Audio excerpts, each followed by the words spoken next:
बहुत पुरानी बात है। दो पंडित देवनगरी काशी में एक साथ रहते थे। दोनों ने काशी के गुरुकुल से वेदों और शास्त्रों की विद्या प्राप्त की। अब वह अपने गांव की ओर प्रस्थान कर रहे थे। पुराने समय में यातायात के कोई साधन उपलब्ध नहीं होते थे। लोग पैदल ही यात्रा किया करते थे। लोग दिन भर चलते और रात को विश्राम किया करते थे। दोनों पंडित भी इसी प्रकार अपने घर की ओर चले जा रहे थे। चलते चलते वह एक नगर में पहुंच गए। नगर के सेठ को विद्वान पंडितों के बारे में पता चलता है तो वह उनसे आग्रह करता है कि वह दोनों आज उनके घर में रुककर विश्राम करें और रात्रि भोजन भी उसके साथ ही करें। दोनों पंडित मान गए और सेठ जी के साथ उनके घर पर चल दिए।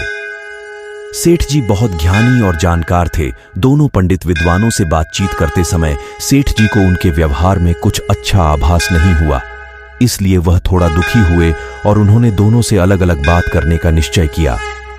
पहले वह एक के पास गए तो उसने दूसरे पंडित को बैल बताया। इसी प्रकार जब वह दूसरे के पास गए तो उसने पहले पंडित को गधा बताया।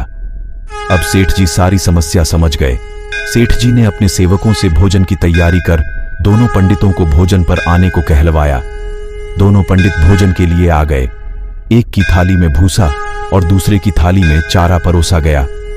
यह देखकर दोनों पंडित आग बबूला हो गए और गुस्से में आकर कहने लगे, हम दोनों तुम्हें जानवर लगते हैं क्या, जो हमें चारा और भूसा खाने के लिए दिया है?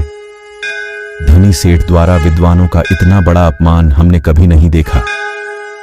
सेठ जी ने बड़ी शांति से जवाब दिया कि एक थाली में भूसा और दूसरी थाली में चारा परोसा गया है, इसमें मेरा कोई कसूर नहीं है।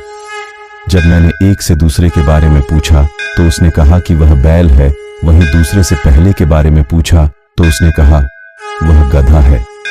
आप दोनों ने एक दूसरे को बैल और गधा बताया। मैंने उसी के हिसाब से एक की थाली में भूसा और दूसरे की थाली में चारा परोसा है। इतना सुनते ही दोनों की आंखें शर्म से झुक गई। उन्हें अपनी गलती का एहसास हुआ और उन्होंने सेठ जी से क्षमा मांगी। एक दूसरे के प्रति अपनी ऐसी सोच के लिए खेद व्यक्त किया और निश्चय किया कि वह फिर भविष्य में कभी ऐसी गलती नहीं करेंगे। शिक्षा। आप कितना भी ज्ञान प्राप्त कर लें, आपको इसका अभिमान नहीं होना चाहिए और आपको दूसरों के प्रति अच्छे विचार रखने चाहिए।